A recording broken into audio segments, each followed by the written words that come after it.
Bonjour à tous et bienvenue à ce deuxième exercice de stoichiométrie que nous allons faire ensemble. Il s'agit d'un exercice, encore une fois, typique où, à partir d'une réaction que l'on nous donne à travers un texte, on va devoir répondre à différentes questions. La difficulté de cet exercice, c'est qu'il fait intervenir des concentrations au lieu de nous donner directement des masses ou des moles. Alors, on va devoir faire intervenir une nouvelle équation, une nouvelle formule, pardon, la formule des concentrations pour pouvoir s'en sortir. On va y aller par étapes et on va commencer avec la première question. Mais avant même tout ça, juste vous dire que cet exercice, c'est l'exercice 15, page 54 du manuel 3. Alors, je vais lire l'exercice avec vous. Pour éliminer les ions de plomb Pb2+, contenus dans les eaux usées, on peut y ajouter du sulfure de disodium. La réaction produit du sulfure de plomb insoluble et des ions sodium Na+. On recueille ensuite le précipité de sulfure de plomb. On doit traiter 80 litres d'eau contaminée ayant une concentration en ion Pb2+, égale à 2,5 fois 10-2 mol par litre. Premièrement, écrivez l'équation balancée de la réaction entre l'ion Pb2+ et le sulfure de disodium. Ensuite, on nous demande de déterminer la masse minimale de sulfure de disodium qui pourrait faire précipiter tous les ions Pb2+ contenus dans la solution. Et enfin, déterminer la masse du précipité de sulfure de plomb qui est susceptible de se former. Alors là, on est chanceux, on nous le rappelle, tout exercice de stoichiométrie doit démarrer par une équation que l'on doit balancer, équilibrer. Alors ici, c'est écrit, ce n'est pas toujours le cas. Je vous rappelle les étapes. Premièrement, il faut s'assurer de trouver l'équation chimique qui correspond.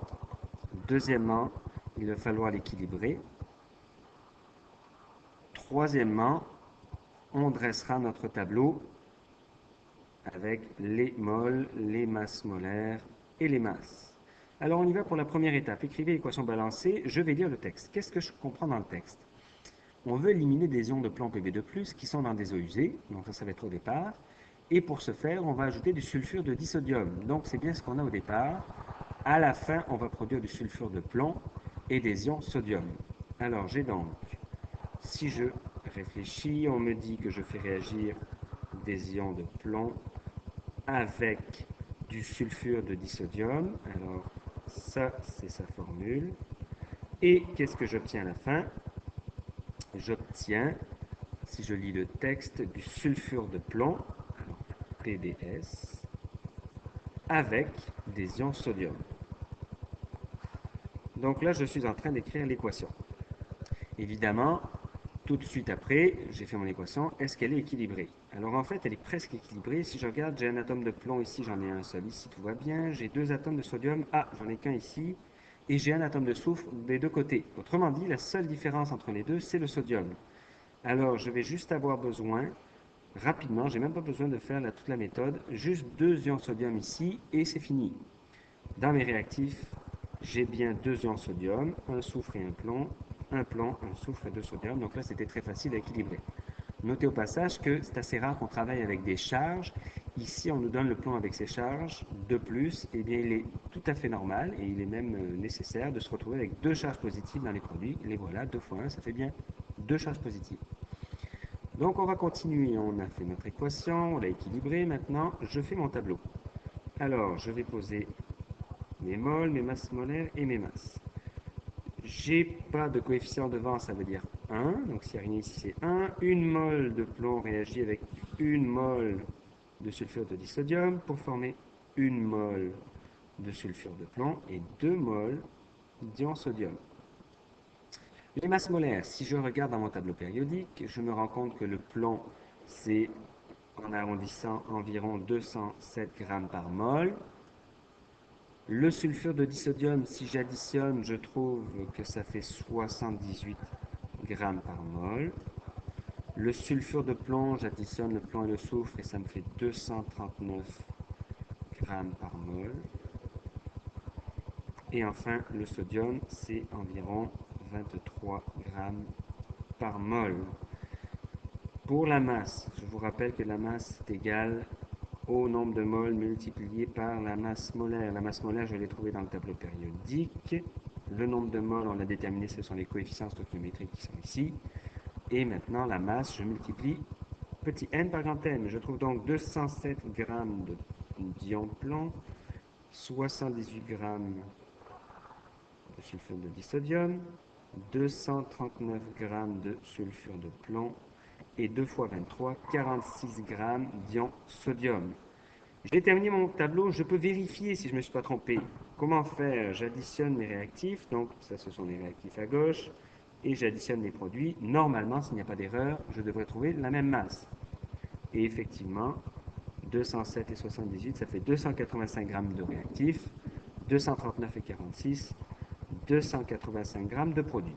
Alors là, j'ai posé mon tableau, je peux donc répondre à mes questions.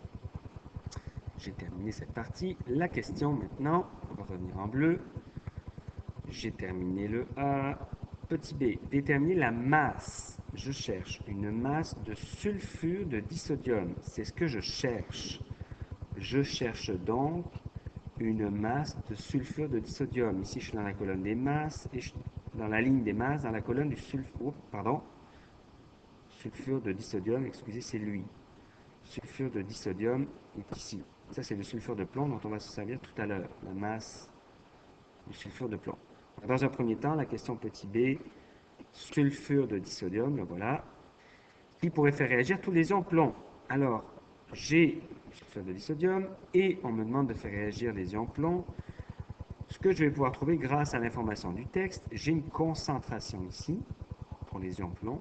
Voilà, ça c'est une concentration molaire. J'ai un volume ici.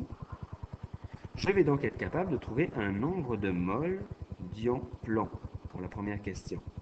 Ça va servir, je rappelle, pour la question C. Alors pour la question B, ce que je dois trouver, c'est un nombre de moles de plomb pour pouvoir faire mon produit croisé. Est-ce que je peux trouver mon nombre de moles de plomb? Oui. J'ai la formule concentration molaire est égale au nombre de moles divisé par le volume. Dans le texte, on me donne cette information et cette information. La concentration molaire, la voilà, le volume est ici. Je vais donc pouvoir trouver le nombre de moles que je dois traiter. N est égal à concentration molaire multiplié par volume. C'est donc égal à 0,025 fois 80, ce qui donne 2 moles. Alors j'ai donc 2 moles de plomb à faire réagir. J'ai juste à poser mon produit croisé et l'exercice est presque terminé. Pour le petit b, si je lis mon tableau, une mole de plomb nécessite 78 g de sulfure de disodium. Une mole de plomb nécessite 78 g de sulfure de disodium pour réagir. Or, j'ai besoin de faire réagir 2 moles, je l'ai trouvé grâce au texte, de plomb. J'aurai donc besoin de combien en masse de sulfure de disodium? Réponse, la masse de sulfure de disodium sera égale à 2 fois 78 divisé par 1, soit 156 g de sulfure de disodium. Voici donc la réponse à la première question. La masse minimale de sulfure de disodium qui pourrait faire précipiter, 156 g. Pour la question C, je prends mon tableau, cette fois-ci c'est le sulfure de plomb que je cherche, voilà. La masse de précipité qui sera formée, eh bien si j'avais eu une mole de plomb, j'aurais formé 239 g de sulfure de plomb. Si j'avais fait réagir une mole, j'aurais produit 239 g de sulfure de plomb, mais c'est 2 moles qui vont réagir, je l'ai déterminé tout à l'heure. Donc j'aurai quelle masse de sulfure de plomb formée? Eh bien la masse sera égale à 2 fois 239 divisé par 1, soit 478 g de sulfure de plomb formé. C'est la réponse à la dernière question. Notez au passage que le corrigé qui vous a été donné, je pense qu'il y a une erreur dans le corrigé qui vous a été donné. La bonne réponse est 478 g et je pense qu'on vous a donné 239. Alors voici donc pour le corrigé de cet exercice. Encore une fois, la difficulté qui venait se rajouter, c'était l'intervention de la concentration molaire. Tout le reste, on fait juste lire le tableau et toutes les informations ressortent grâce au produit croisé. Voici donc la vidéo de cette deuxième partie pour la stoichiométrie. Merci.